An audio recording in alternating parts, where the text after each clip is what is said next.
Do you think as a culture we are getting more or less satisfied with our lives? Less. Let's talk about this. If we look, I'm gonna give you a quote in just a second from Dr. Jean Twinney, who's a researcher at San Diego State. She is a professor of psychology. She's not coming at this from a Christian perspective. She's truly coming at this from just an academic perspective. And in her book, Generations, that just came out this year, here's what she said. Every indicator of mental health and psychological well-being has become more negative among teens and young adults since 2012. This is the reality of what we're seeing. This is unprecedented. Because in the past, we can always see huge shifts tied to things like big world events, right? Like stock market crash leading into Great Depression, world wars, like things like this. Things fell off a cliff in around 2012, and you'll notice here that when we talk about statistics, everywhere from 2009 through 2012 really is the inflection point for all of the statistics we're gonna be talking about. Why, you ask? That would be a good question. Well, there's a few things we can look at. One of the things we notice, and again, I'm not gonna be able to sit here and demonstratively prove everything I'm talking about this morning. I'm simply gonna highlight you to a lot of evidence that points in the same direction. And here we can see that in 2012, we actually had the smartphone ownership percentage from teens 12 to 17 jump from 14 to 37% in a single year. That number has continued to go up. Now it's at 95. So as we see this, we can start to see that maybe there is a connection between some of these points. I want to just give you some statistics. These are not going to be hopeful statistics. They're not supposed to be, but I need to be honest with you about what we're seeing.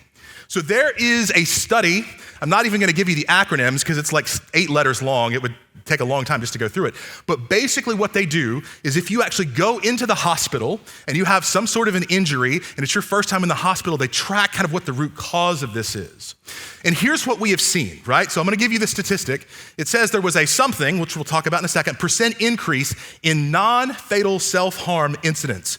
Let's explain that, right? So things like cutting yourself so severely you have to go to the hospital, attempting suicide, things in this vein, right?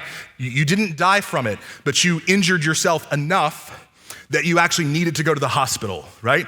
Now, among 10 to 14-year-old girls between 2009 and 2015, if there was a 10% jump in this, every psychologist would say, oh my gosh, what in the world is happening?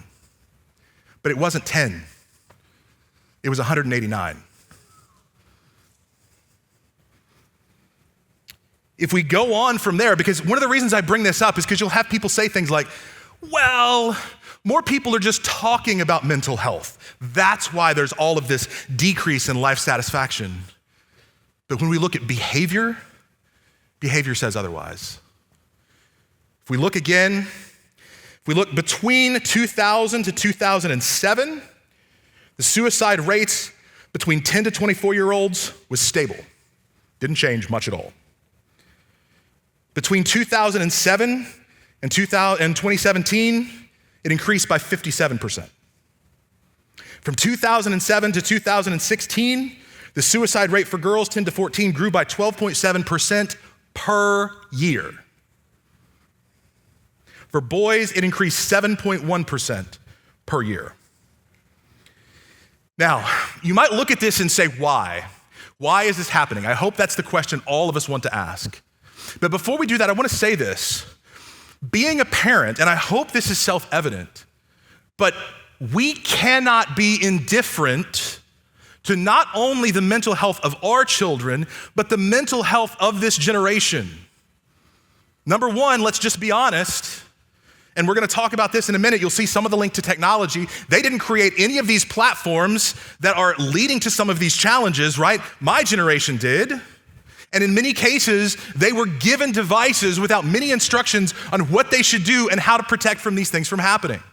There's a British study that very clearly showed, it was one of the first that showed that the more time you spend on social media, especially for girls between 10 and 17, your satisfaction in your life decreases the more time you spend on social media. Now, some of you hear that and you're like, oh my goodness. But I'm also telling you something that I believe most of you inherently already know is true. Because I asked you 2 years ago, do you feel like you are loving the people around you and being satisfied with your life More when you're involved in social media, you're on online platforms, you have a lot of screen time, or when you have less? And pretty much everybody said less. I'm gonna give you another quote because I don't want you to think again that this is me simply jumping to conclusions.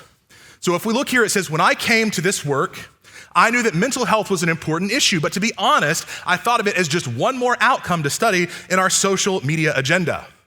When I started to really look into the trends of deteriorating mental health among the young adults, though, I came to realize how truly bad the situation is. And this came from Alexei McCarran, who's an assistant professor of applied economics at MIT. And they actually had a study that was just released earlier this year that actually showed that as social media was introduced first in college campuses, that everywhere it was introduced, they would actually see an increase in mental health services needed for the students. Now, I'm not here telling you that everything ties back to social media or every single thing ties back to screen time. But what I am saying is if we look at the data, we don't have anything that has a truer correlation to what's going on with mental health than we do with screen time and social media. So this becomes a concern. So much so that for those of you who didn't hear, last year the Surgeon General actually issued a warning telling parents not to let their kids on social media, especially before the age of 16. So much so that Utah has now passed laws restricting the amount of time that kids can spend on social media. China this week just passed laws limiting the amount of time, the amount of screen time that younger children can have. Right? And we can just keep going through here. This isn't just David saying this is a concern. We're now seeing this play out in the culture.